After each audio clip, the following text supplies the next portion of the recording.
ओम शांति। अज प्यारे बाप दादा दे 24/4/2021 ਦੇ महावचन बाबा ने अपने प्यारे बच्चों ਨੂੰ ਕਿਹਾ, मिठे बच्चे ਹੁਣ ਤੁਸੀਂ ਇਸ ਤਰ੍ਹਾਂ ਦੀ ਦੁਨੀਆ ਦੇ ਮਾਲਿਕ ਬਣਦੇ ਹੋ ਜਿੱਥੇ ਕੋਈ ਹੱਦ ਨਹੀਂ।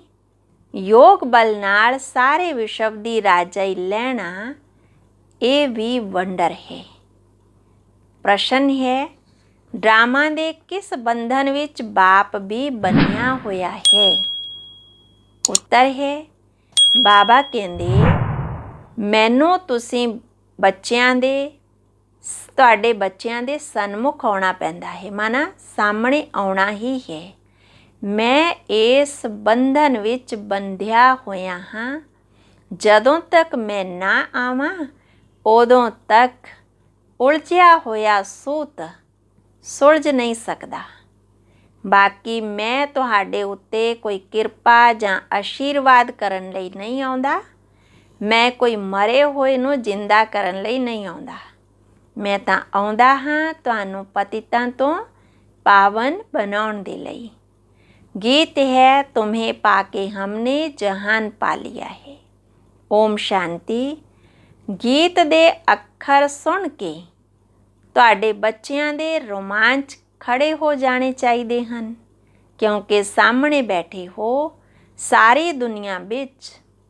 ਬੇਸ਼ੱਕ ਕਿੰਨੇ ਵੀ ਵੱਡੇ ਵਿਦਵਾਨ ਪੰਡਿਤ ਜਾਂ ਆਚਾਰੀਏ ਹਨ, ਕੋਈ ਵੀ ਮਨੁੱਖ ਮਾਤਰ ਨੂੰ ਇਹ ਪਤਾ ਨਹੀਂ ਹੈ ਕਿ ਬੇਹੱਦ ਦਾ ਬਾਪ ਹਰ 5000 ਸਾਲ ਤੋਂ ਬਾਅਦ ਆਉਂਦੇ ਹਨ। ਬੱਚੇ ਹੀ ਜਾਣਦੇ ਹਨ। ਬੱਚੇ ਕਹਿੰਦੇ ਵੀ ਹਨ, जो हाँ जिस तरह दा हाँ तुहाडा हाँ। बाप भी इस तरह कहते कि जिस तरह दे हो उस तरह दे ही मेरे हो, मेरे बच्चे हो। जिद्दां दे भी हो मेरे बच्चे हो। तुसी जाणदे हो वो आत्मावां दा पिता है। सब पुकारदे हन। बाप समझाउंदे हन, देखो रावण दा किन्ना परछाया है।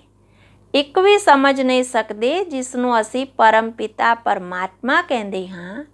फिर पिता कहण नाल खुशी क्यों नहीं हुंदी? ये भुल गए हन। ये बाबा ही सानू वरसा दिंदे हन। बाप खुद समझाउंदे हन कि इन्नी सहज जी गल भी कोई समझ नहीं सकती। बाप समझाउंदे हन, ये तां ओही है जिसनों सारी दुनिया पुकारदी है। ओ खुदा, हे राम। इस तरह पुकारदे कई प्राण भी छड्ड दिंदे हन। इत्थे तां बाप तुहानूं पढ़ाउंदे, तुहाडी बुद्धि हुण उत्थे चली गई है। बाबा आए कलप पहलां दी तरह। कलप बाबा आके पतितां नूं पावन बना के दुर्गति तो सदगति विच लै जांदे हन। गाउंदे भी हन, सारियां दा सदगति दाता पतित पावन बाप है। बाबा हुण समझाउंदे भारत ही प्राचीन देश है। तां कह दिंदे कौन कहंदे हन कि भारत ही सिर्फ सी? अनेक गल्लां सुणदे हन। कोई की कहंदे, कोई की कहंदे। कोई कहंदे कौन कहंदा है कि गीता शिव परमात्मा ने गाई है। कृष्ण भी तो परमात्मा सी, उसने गाई। हुण जो मन विच बैठा होया है पहला तो परमात्मा सर्वव्यापी है, उसदा ही सारा खेल है। भगवान दे सारे रूप हन। भगवान ही एक अनेक रूप धारण करके लीला करते हन। ये मनुखां दी सोच है। भगवान जो कहे सो कर सकते हन। हुण तुसीं बच्चे जाणदे हो कि माया किन्नी प्रबल है। अज कहते हन बाबा असी ज़रूर वरसा लवांगे, नर तो नारण बनांगे, और कल हुंदे नहीं, छड्ड के चले जांदे। तुसी बच्चे जानदे भी हो कि किन्ने चले गए। फारगति दे दिती। मम्मा नूं मोटर विच बिठा के कमाउंदे सी, अज है नहीं। इस तरह दे अच्छे बच्चे भी माया दे संग विच आके इस तरह गिर जांदे हन जो एकदम नीचे चले जाते हैं। जिन्हां ने कलप पहला समझिया उही समझणगे। अजकल दुनिया विच देखो की लग्या होया है। ਅਤੇ ਤੁਸੀਂ ਬੱਚੇ ਆਪਣੇ ਨੂੰ ਦੇਖੋ ਕਿ ਕੀ ਬਣਦੇ ਹੋ। ਤੁਸੀਂ ਜਾਣਦੇ ਹੋ ਬਰੋਬਰ ਬਾਬਾ ਤੋਂ ਅਸੀਂ ਫੇਰ ਤੋਂ ਵਿਸ਼ਵ ਦੇ ਮਾਲਿਕ ਬਣ ਰਹੇ ਹਾਂ। ਅਨੇਕ ਵਾਰ ਇਹ 84 ਦਾ ਚੱਕਰ ਲਗਾਇਆ, ਥੋੜਾ ਸਮਾਂ ਕਰਕੇ ਦੁੱਖ ਪਾਇਆ, ਸੁੱਖ ਤਾਂ ਬਹੁਤ ਹੈ ਨਾ।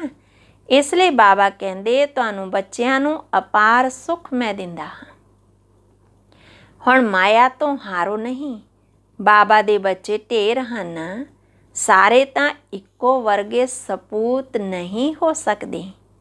ਕੋਈ ਨੂੰ 5-7 ਬੱਚੇ ਹੁੰਦੇ ਹਨ, ਉਸ ਵਿੱਚ 1-2 ਤਾਂ ਕਪੂਤ ਹੁੰਦੇ ਹੀ ਹਨ, ਤਾਂ ਮੱਥਾ ਹੀ ਖਰਾਬ ਕਰ ਦਿੰਦੇ, ਲੱਖਾਂ ਕਰੋੜਾਂ ਰੁਪਇਆ ਉਡਾ ਦਿੰਦੇ। ਬਾਪ ਇੱਕਦਮ ਧਰਮਾਤਮਾ ਔਰ ਬੱਚੇ ਬਿਲਕੁਲ ਚੱਟ ਖਾਤੇ ਵਿੱਚ। ਬਾਬਾ ਵੀ ਇਸ ਤਰ੍ਹਾਂ ਦੇ ਮਿਸਾਲ ਦਿੰਦੇ ਹਨ। ਹੁਣ ਬੱਚੇ ਜਾਣਦੇ ਹਨ ਸਾਰੀ ਦੁਨੀਆ ਇਸ ਸਮੇਂ ਬੇਹੱਦ ਬਾਪ ਦੇ ਬੱਚੇ ਹਨ। ਹਰ ਇੱਕ ਨੂੰ ਆਪਣੀ ਧਰਨੀ ਦਾ ਕਦਰ ਰਹਿੰਦਾ ਹੈ ਨਾ। ਦੂਸਰੀ ਜਗ੍ਹਾ ਸਰੀਰ ਛੱਡਦੇ ਤਾਂ ਫਿਰ ਉਸ ਨੂੰ ਆਪਣੇ ਪਿੰਡ ਵੀ ਲੈ ਜਾਂਦੇ ਹਨ। ਬਾਬਾ ਵੀ ਭਾਰਤ ਵਿੱਚ ਆਉਂਦੇ ਹਨ। ਬਾਪ ਕਹਿੰਦੇ ਮੇਰਾ ਜਨਮ ਸਥਾਨ ਇਹ ਭਾਰਤ ਹੀ ਹੈ। ਤੁਸੀਂ ਭਾਰਤ ਵਾਸੀਆਂ ਨੂੰ ਫਿਰ ਤੋਂ ਬੇਹੱਦ ਦਾ ਵਰਸਾ ਦਿੰਦਾ ਹਾਂ। ਤੁਸੀਂ ਬੱਚੇ ਕਹੋਗੇ ਅਸੀਂ ਫਿਰ ਤੋਂ ਸੋ ਦੇਵਤਾ ਵਿਸ਼ਵ ਦੇ ਮਾਲਿਕ ਬਣਦੇ ਹਾਂ। ਅਸੀਂ ਮਾਲਿਕ ਸੀ, ਹੁਣ ਦੇਖੋ ਕੀ ਹਾਲ ਹੋ ਗਿਆ ਹੈ। ਡਰਾਮਾ ਨੂੰ ਸਮਝਣਾ ਹੈ। ਇਸ ਨੂੰ ਕਿਹਾ ਜਾਂਦਾ ਹਾਰ ਅਤੇ ਜਿੱਤ ਦਾ ਖੇਲ। ਭਾਰਤ ਦਾ ਹੀ ਇਹ ਖੇਲ ਹੈ। ਇਸ ਵਿੱਚ ਤੁਹਾਡਾ ਪਾਰਟ ਹੈ। ਤੁਹਾਡਾ ਬ੍ਰਾਹਮਣਾਂ ਦਾ ਸਭ ਤੋਂ ਉੱਚੇ ਤੇ ਉੱਚਾ ਪਾਰਟ ਹੈ ਇਸ ਡਰਾਮਾ ਵਿੱਚ। ਤੁਸੀਂ ਸਾਰੇ ਵਿਸ਼ਵ ਦੇ ਮਾਲਿਕ ਬਣਦੇ ਹੋ, ਬਹੁਤ ਸੁੱਖ ਭੋਗਦੇ ਹੋ। ਤੁਹਾਡੇ ਜਿੰਨਾ ਸੁੱਖ ਹੋਰ ਕੋਈ ਭੋਗ ਨਹੀਂ ਸਕਦੇ। ਨਾਮ ਹੀ ਹੈ ਸਵਰਗ, ਇਹ ਤਾਂ ਨਰਕ ਹੈ ਨਾ। ਇੱਥੇ ਦੇ ਸੁੱਖ ਤਾਂ ਕਾਗ ਵਿਸ਼ਟਾ ਸਮਾਨ ਹੈ। ਕਾਗ ਮਾਨਾ ਕਊਆ, ਵਿਸ਼ਟਾ ਮਾਨਾ ਗੰਧ। ਜਿਵੇਂ ਕਊਏ ਨੂੰ ਗੰਧ ਖਾਣ ਵਿੱਚ ਆਨੰਦ ਆਉਂਦਾ ਤਾਂ ਮਨੁੱਖਾਂ ਨੂੰ ਵਿਕਾਰੀ ਆਨੰਦ ਆਉਂਦਾ। ਤਾਂ ਬਾਬਾ ਕਹਿੰਦੇ ਅੱਜ ਲੱਖਪਤੀ ਦੂਸਰੇ ਜਨਮ ਵਿੱਚ ਕੀ ਬਣਨਗੇ ਕੁਝ ਪਤਾ ਥੋੜ੍ਹਾ ਹੀ ਹੈ। ਇਹ ਹੈ ਹੀ ਪਾਪ ਆਤਮਾ ਦੀ ਦੁਨੀਆ। ਸਤਯੁਗ ਹੈ ਪੁੰਨ ਆਤਮਾ ਦੀ ਦੁਨੀਆ। ਤੁਸੀਂ ਪੁੰਨ ਆਤਮਾ ਬਣ ਰਹੇ ਹੋ ਤਾਂ ਕੋਈ ਵੀ ਪਾਪ ਨਹੀਂ ਕਰਨਾ ਚਾਹੀਦਾ। ਹਮੇਸ਼ਾ ਬਾਪ ਦੇ ਨਾਲ ਸਿੱਧਾ ਚੱਲਣਾ ਚਾਹੀਦਾ ਹੈ। ਬਾਪ ਕਹਿੰਦੇ ਹਨ ਮੇਰੇ ਨਾਲ ਧਰਮਰਾਜ ਹੈ ਹੀ ਹੈ ਦੁਆਪਰ ਤੋਂ ਲੈ ਕੇ। ਸਤਯੁਗ ਤ੍ਰੇਤਾ ਵਿੱਚ ਮੇਰੇ ਨਾਲ ਧਰਮਰਾਜ ਨਹੀਂ ਹੈ। ਬਾਪ ਤਾਂ ਹੈ ਹੀ ਕਲਿਆਣਕਾਰੀ। ਉਸ ਨੂੰ ਕਿਹਾ ਜਾਂਦਾ ਸੱਚਾ ਬਾਬਾ। ਤੁਹਾਨੂੰ ਸੱਚੀ ਨੌਲੇਜ ਦੇ ਰਹੇ ਹਨ, ਆਪਣੀ ਅਤੇ ਰਚਨਾ ਦੇ ਆਦਿ ਮੱਧ ਅੰਤ ਦੀ। ਬਾਬਾ ਤੁਹਾਨੂੰ ਬੇਹੱਦ ਦੀ ਹਿਸਟਰੀ ਜੀਓਗ੍ਰਾਫੀ ਸੁਣਾਉਂਦੇ। ਕਿੰਨੀ ਜ਼ਬਰਦਸਤ ਕਮਾਈ ਹੈ। ਤੁਸੀਂ ਚੱਕਰਵਰਤੀ ਰਾਜਾ ਬਣਦੇ ਹੋ। ਉਹਨਾਂ ਨੇ ਫਿਰ ਉਹ ਹਿੰਸਾ ਦਾ ਚੱਕਰ ਦੇ ਦਿੱਤਾ। ਅਸਲ ਇਹ ਗਿਆਨ ਦਾ ਚੱਕਰ ਹੈ। ਬਾਪ ਕਹਿੰਦੇ ਹਨ ਕਿ ਮੈਂ ਤੁਹਾਡੇ ਸਨਮੁਖ ਆਇਆ ਹਾਂ। ਕਹਿੰਦੇ ਵੀ ਹਨ ਮੈਨੂੰ ਡਰਾਮਾ ਅਨੁਸਾਰ ਆਉਣਾ ਪੈਂਦਾ ਹੈ। ਮੈਂ ਇਸ ਡਰਾਮਾ ਦੇ ਬੰਧਨ ਵਿੱਚ ਬੰਧਿਆ ਹੋਇਆ ਹਾਂ। ਇਹ ਹੋ ਨਹੀਂ ਸਕਦਾ ਕਿ ਮੈਂ ਨਾ ਆਵਾਂ। ਇਸ ਤਰ੍ਹਾਂ ਵੀ ਨਹੀਂ ਕਹਾਂਗੇ ਕਿ ਆ ਕੇ ਮਰੇ ਹੋਏ ਨੂੰ ਜਿੰਦਾ ਕਰ ਦੇਵਾਂ ਜਾਂ ਕੋਈ ਬਿਮਾਰੀ ਤੋਂ ਛੁਡਾ ਦੇਵਾਂ। ਬਹੁਤ ਬੱਚੇ ਕਹਿੰਦੇ ਬਾਬਾ ਸਾਡੇ ਉੱਤੇ ਕਿਰਪਾ ਕਰੋ, ਪਰੰਤੂ ਇੱਥੇ ਕਿਰਪਾ ਦੀ ਤਾਂ ਕੋਈ ਗੱਲ ਹੀ ਨਹੀਂ। ਤੁਸੀਂ ਮੈਨੂੰ ਇਸ ਲਈ ਥੋੜ੍ਹੀ ਬੁਲਾਇਆ ਹੈ ਕਿ ਆਸ਼ੀਰਵਾਦ ਕਰੋ, ਸਾਨੂੰ ਕੋਈ ਘਾਟਾ ਨਾ ਪੈ ਜਾਵੇ। ਤੁਸੀਂ ਬੁਲਾਉਂਦੇ ਹੋ ਹੇ ਪਤਿਤ ਪਾਵਨ ਆਓ, ਦੁੱਖ ਹਰਤਾ ਸੁਖ ਕਰਤਾ ਆਓ। ਸਰੀਰ ਦੇ ਦੁੱਖ ਹਰਤਾ ਤਾਂ ਡਾਕਟਰ ਲੋਕ ਹਨ। ਮੈਂ ਕੋਈ ਇਸ ਲਈ ਆਉਂਦਾ ਹਾਂ ਕਿ ਤੁਸੀਂ ਕਹਿੰਦੇ ਹੋ ਨਵੀਂ ਦੁਨੀਆ ਸਵਰਗ ਦੇ ਮਾਲਿਕ ਬਣਾਓ ਅਤੇ ਸ਼ਾਂਤੀ ਦਿਓ। ਇਸ ਤਰ੍ਹਾਂ ਨਹੀਂ ਕਹਿੰਦੇ ਕਿ ਸਾਨੂੰ ਕੋਈ ਬਿਮਾਰੀ ਤੋਂ ਆ ਕੇ ਚੰਗਾ ਕਰ ਦੇਵੋ। ਹਮੇਸ਼ਾ ਦੇ ਲਈ ਸ਼ਾਂਤੀ ਜਾਂ ਮੁਕਤੀ ਤਾਂ ਮਿਲ ਨਾ ਸਕੇ, ਪਾਰਟ ਤਾਂ ਵਜਾਉਣਾ ਹੀ ਹੈ। ਬਾਪ ਕਹਿੰਦੇ ਹਨ ਮੈਂ ਆਉਂਦਾ ਹੀ ਉਸ ਵਿੱਚ ਹਾਂ ਜੋ ਪਹਿਲਾਂ ਵਿਸ਼ਵ ਦਾ ਮਾਲਿਕ ਸੀ। ਤੁਸੀਂ ਵੀ ਜਾਣਦੇ ਹੋ ਬਰੋਬਰ ਅਸੀਂ ਵੀ ਬ੍ਰਹਮਾ ਦੁਆਰਾ ਬ੍ਰਾਹਮਣ ਬਣਦੇ ਹਾਂ। ਗੀਤਾ ਵਿੱਚ ਇਹ ਗੱਲਾਂ ਨਹੀਂ ਹਨ। ਬਾਪ ਕਹਿੰਦੇ ਹਨ ਇਹ ਖੁਦ ਹੀ ਨਾਰਾਇਣ ਦੀ ਪੂਜਾ ਕਰਨ ਵਾਲਾ ਸੀ, ਟ੍ਰੇਨ ਵਿੱਚ ਮੁਸਾਫਰੀ ਕਰਦੇ ਸੀ, ਗੀਤਾ ਪੜ੍ਹਦੇ ਸੀ। ਬ੍ਰਹਮਾ ਬਾਬਾ ਮਨੁੱਖ ਸਮਝਣਗੇ ਇਹ ਤਾਂ ਵੱਡਾ ਧਰਮਾਤਮਾ ਹੈ। ਹੁਣ ਇਹ ਸਾਰੀਆਂ ਗੱਲਾਂ ਭੁੱਲਦੇ ਜਾਂਦੇ ਹੋ। ਫਿਰ ਵੀ ਇਸ ਨੇ ਗੀਤਾ ਆਦਿ ਤਾਂ ਪੜ੍ਹੀ ਹੈ ਨਾ। ਬ੍ਰਹਮਾ ਬਾਬਾ ਨੇ। ਬਾਬਾ ਕਹਿੰਦੇ ਮੈਂ ਇਹ ਸਭ ਕੁਝ ਜਾਣਦਾ ਹਾਂ। ਹੁਣ ਤੁਸੀਂ ਇਹ ਵਿਚਾਰ ਕਰੋ ਕਿ ਅਸੀਂ ਕਿਸ ਦੇ ਅੱਗੇ ਬੈਠੇ ਹਾਂ।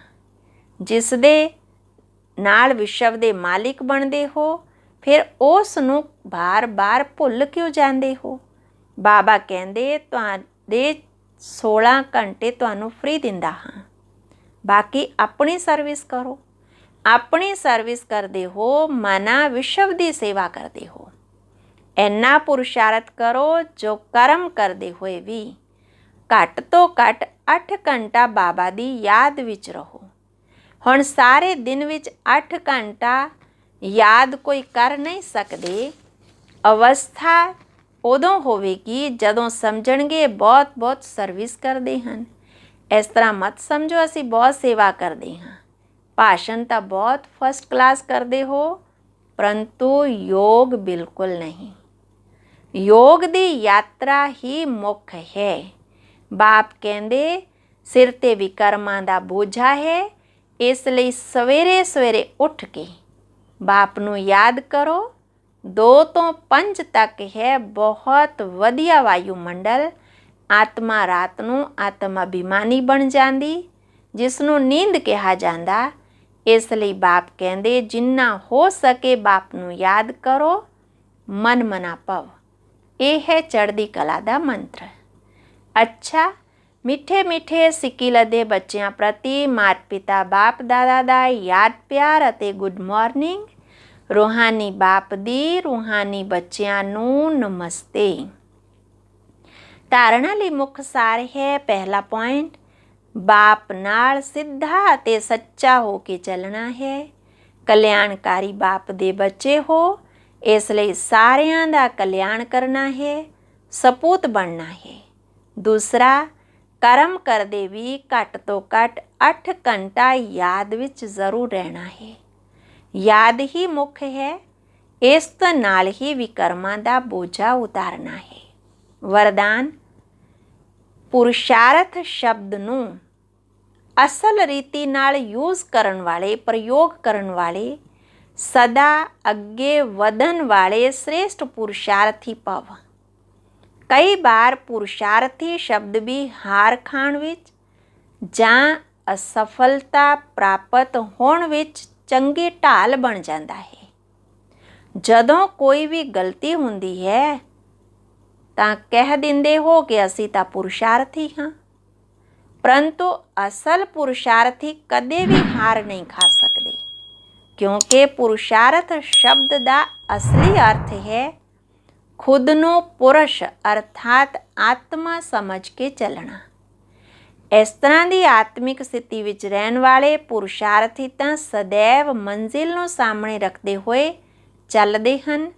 ਉਹ ਕਦੇ ਰੁਕਦੇ ਨਹੀਂ, ਹਿੰਮਤ ਉਲਾਸ ਨੂੰ ਛੱਡਦੇ ਨਹੀਂ।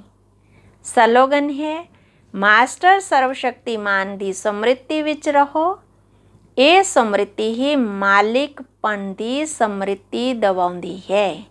ਅੱਛਾ, ਓਮ ਸ਼ਾਂਤੀ।